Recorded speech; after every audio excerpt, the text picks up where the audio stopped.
A warm welcome to all the listeners. Today we are starting chapter 11 of science, which is transportation in plants and animals.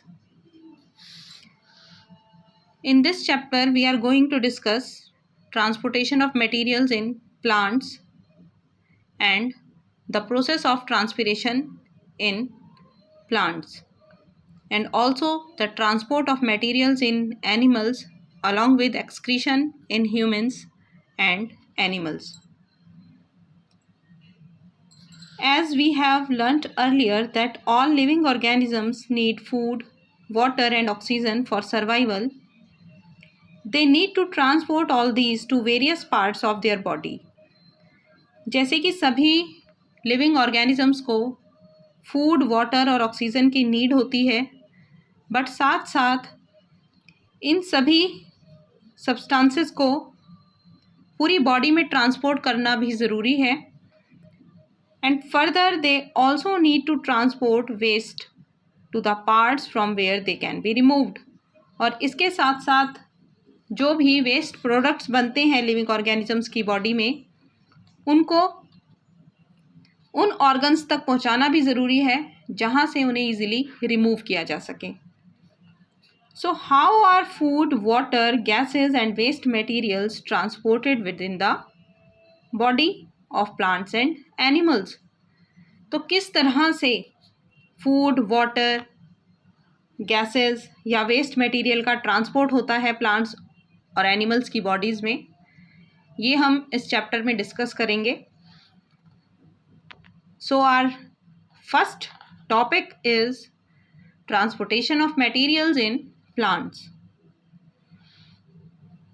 All the parts of plant need water, minerals and food. Flowering plants have a well-developed transport system called vascular system. सभी plants को water, minerals और food की need होती है और सभी flowering plants में एक वेल डेवलप्ड ट्रांसपोर्ट सिस्टम होता है जिसे कि वास्कुलर सिस्टम कहा जाता है. The vascular system is made up of pipe-like vessels known as xylem and phloem. ये vascular system कुछ pipe-like vessels से बना हुआ होता है जिन्हें xylem और phloem कहा जाता है. The xylem transports water and minerals from roots to leaves and phloem transports glucose made in the leaves to other parts of plant. जैसे कि मैंने बताया, जाइलम और फ्लोएम ये पाइप लाइक स्ट्रक्चर्स होते हैं प्लांट्स में. जाइलम वाटर और मिनरल्स का ट्रांसपोर्ट करती है फ्रॉम रूट्स टू लीव्स. ये पेड़ों की जड़ों से पत्तियों तक पानी और मिनरल्स को पहुंचाती है. और फ्लोएम लीव्स में बने हुए ग्लूकोज को पूरी प्लांट की बॉडी में ट्रांसपोर्ट करता है.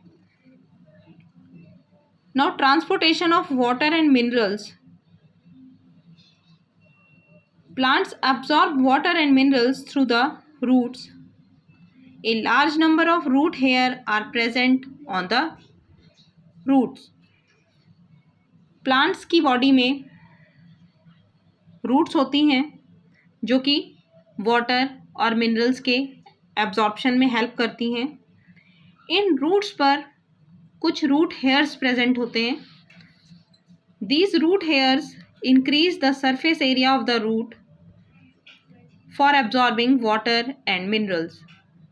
और ये रूट हेयर्स रूट्स का सरफेस एरिया इंक्रीज करते हैं जिससे कि ज़्यादा से ज़्यादा वाटर और मिनरल्स का एब्जॉर्प्शन हो सके.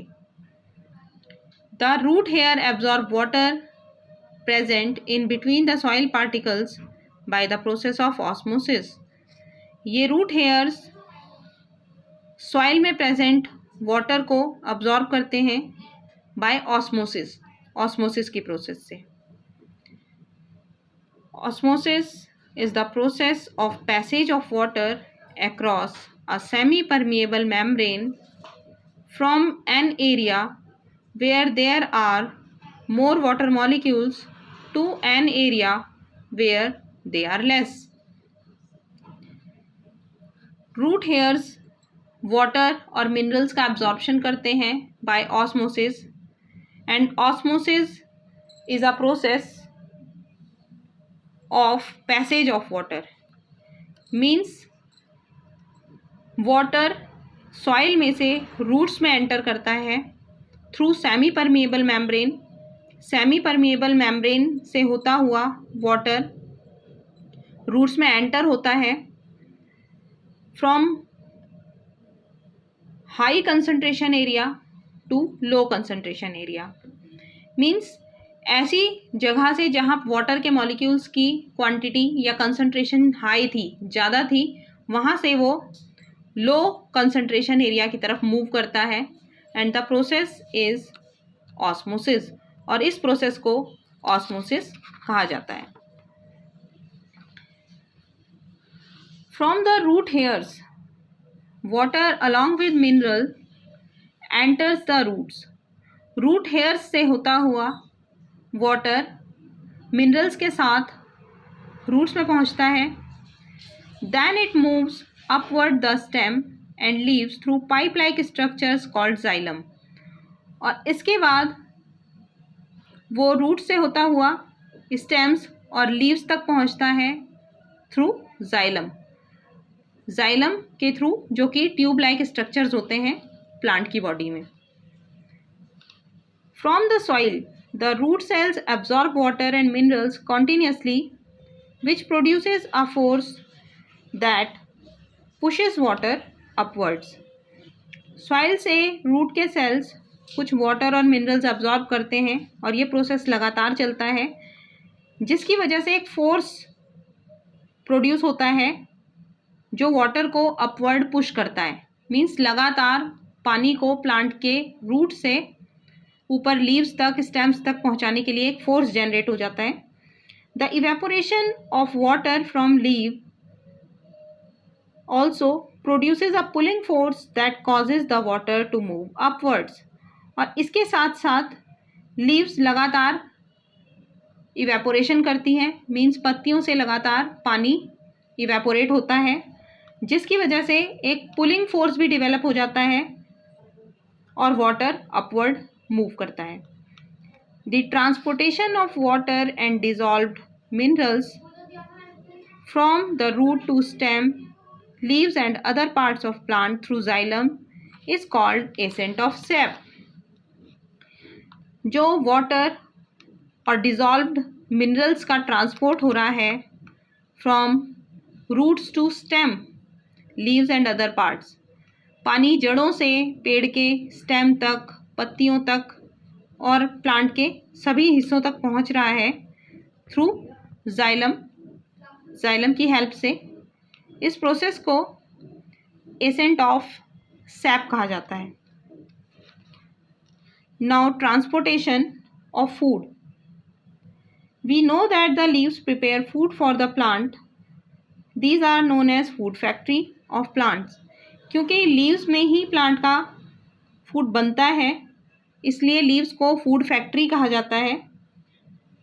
The food prepared by the leaves is transported to all the parts of plant in form of a solution through a process called translocation. जो भी फूड फोटोसिंथेसिस की प्रोसेस से लीव्स में बनता है, उसे भी पूरी बॉडी में ट्रांसपोर्ट करना होता है, और ये ट्रांसपोर्ट होता है एक सॉल्यूशन की फॉर्म में. And the process is called translocation, और इस प्रोसेस को ट्रांसलोकेशन कहा जाता है. It occurs through the cells of phloem, और ये होता है फ्लोएम की मदद से. फ्लोएम के सेल्स जो हैं वो इसमें हेल्प करते हैं. Phloem has special cells called sieve tubes that are placed one above the other to form long tubes which carry food.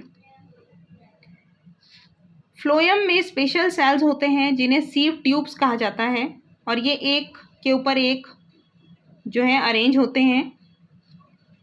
ये लॉन्ग ट्यूब्स की फॉर्म में होते हैं जिससे कि फूड ट्रांसपोर्ट होता है, अपवर्ड भी और डाउनवर्ड भी। मीन्स खाना ऊपर की तरफ भी मूव करता है और प्लांट में नीचे की तरफ भी मूव करता है। So students, that's all for today. We will continue this chapter in our next class. Revise all the topics which I taught you today. Thank you and have a nice day.